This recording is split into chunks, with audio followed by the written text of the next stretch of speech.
Hi and welcome to the Geek Legion of Doom. This is an episode of the following Season 1, Episode 8, Welcome Home. So before I go into the episode, obviously we've now got confirmation that the following will have a second season. So I don't know if that will potentially change what was planned for the remainder of this season. So obviously with certain series, they're able to sort of, change the sort of plot if they find out that they're not going to have a second season like Last Resort did, for example. But now we've got a second season for definite. Obviously, the writers are going to need to sort of looking to expand obviously the storylines. That pretty much means it's not going to be wrapped up in this one season.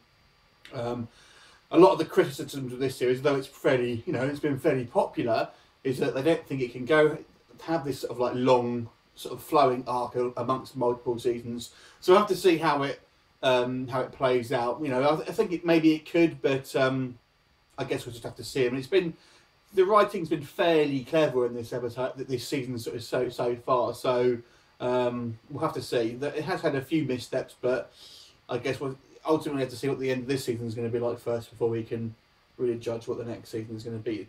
Anyway, so on to the review of this particular episode. So this episode features a lot more of Joe Carroll than previous episodes, actually, because he's obviously now escaped, and really this episode really sort of concentrates on more his side of the sort of the situation. He's now got this sort of big mansion where he's kind of, him and all his acolytes are now sort of connected in this big place, and we finally get to see Roderick. Now, I thought he may have been a character that we've already seen before, but I was wrong about that one. So we finally get to meet him, and he's kind of a young and cocky sort of type of guy. And he's actually the sheriff of this sort of town where they're this big house resides in. So he's obviously going to have some influence on sort of local politics and things like that. We would assume. And it's basically, this episode is essentially about Joe Carroll sort of really sort of getting the reins of his leadership amongst all these people who kind of look up to him.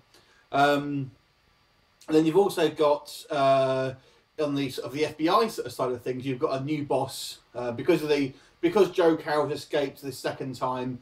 Basically, everyone's getting a lot of pressure, and there's a new boss who's sort of very much by the book, as you kind of get with these, sort of people sometimes. And he sort of wants to sort of sideline Kevin Bacon's character because he feels like he's, not helping the situation. He wants him just to be a consultant. So because he's kind of sidelined Kevin Bacon's character, he basically winds out getting Agent Weston sort of in trouble as well. Who's played by Sean Ashmore. Because he's trying to find out information about where they're Claire is being held in this safe house somewhere. So he basically gets Agent Weston to sort of try and find out where they're sort of what's going on, and sort of hack into someone's emails and things like that, and gets him in trouble. And basically he gets sort of sent home on sort of some sort of suspension or something like that.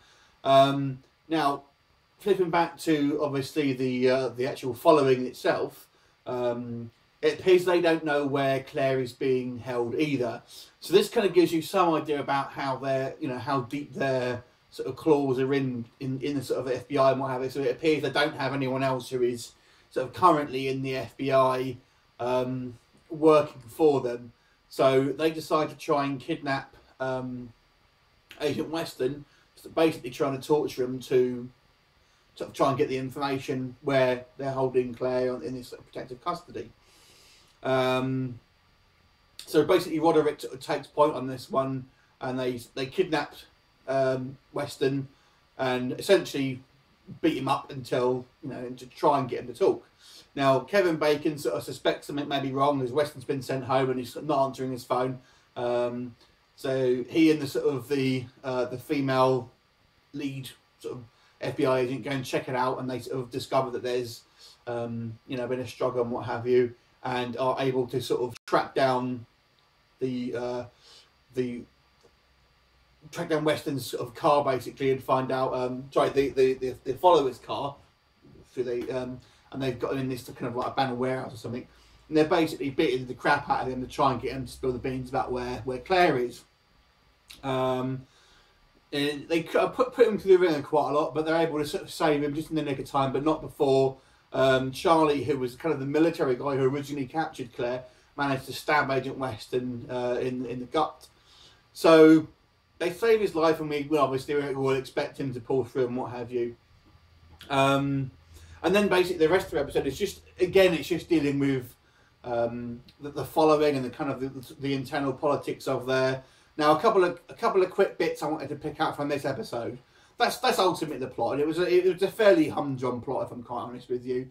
It was okay though, but it certainly wasn't the worst episode I've seen, and it kept me sort of fairly engaged. But a couple of bits, obviously, that I think we're meant to pick up on. So we see some flashbacks of Joe Carroll meeting Roderick for the first time, and they've kind of got this slight bond going on, and it turns out that Joe Carroll may have sort of taken the blame for some of Roderick's murders, just to sort of try and keep him out of prison. And basically Roderick feels sort of indebted to Joe Carroll, hence why he sort of became second in charge. But I also get the impression that since Joe Carroll's been back, maybe he feels like he's been kind of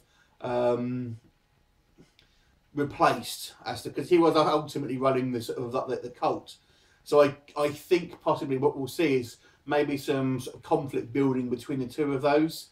That's what I think will happen with those two. They seem to be fairly on the same page for now, but I get the impression that the seeds have been sown for maybe some sort of conflict between those two. You've also got Joe Carroll getting involved with Emma, who was the nanny who helped kidnap his son, who has also been taken to this sort of this house, and sort of being fairly well looked after, to be fair, by the sort of Joe Carroll and his groups so far at the moment, at least, anyway.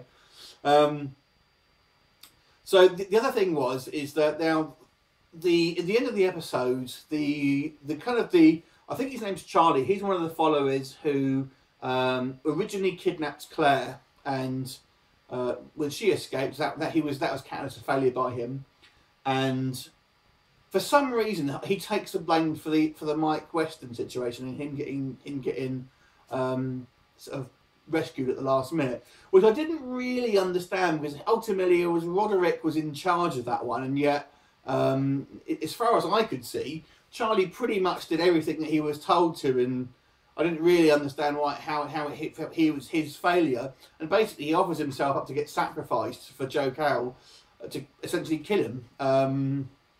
Now, I quite like that character, because to me he was the only, to be quite honest, if you think about all the acolytes that we've seen so far, these guys are meant to be serial killers. These guys are meant to be the people who are deranged and, sociopaths, psychotic.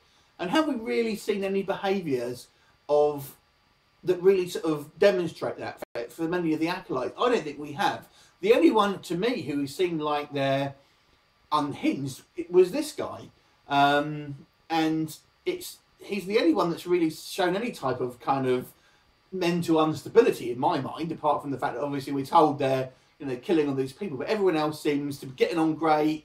They're very organised. Do you know what I mean? It's just, to me, it doesn't seem like, I mean, I'm sure some people, I'm sure there'll be more loose cannons when you put all of this group of serial killers together and stuff like that.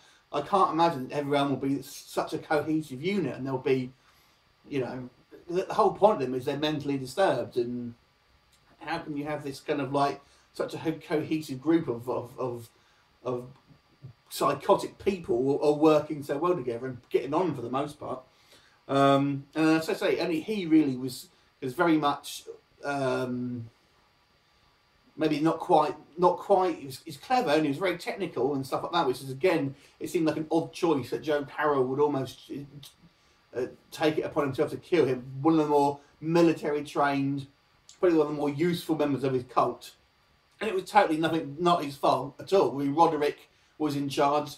Charlie was essentially beating up Agent Weston like he was told, and yet he's the one that had to sacrifice himself. He agreed to it, so fair enough, but I don't know if I necessarily would have agreed with that decision personally, but there you go.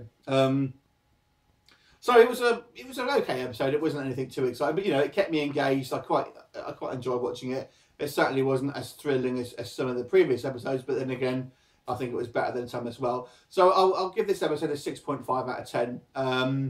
Let me know what you think, and I'll speak to you next time. See you later.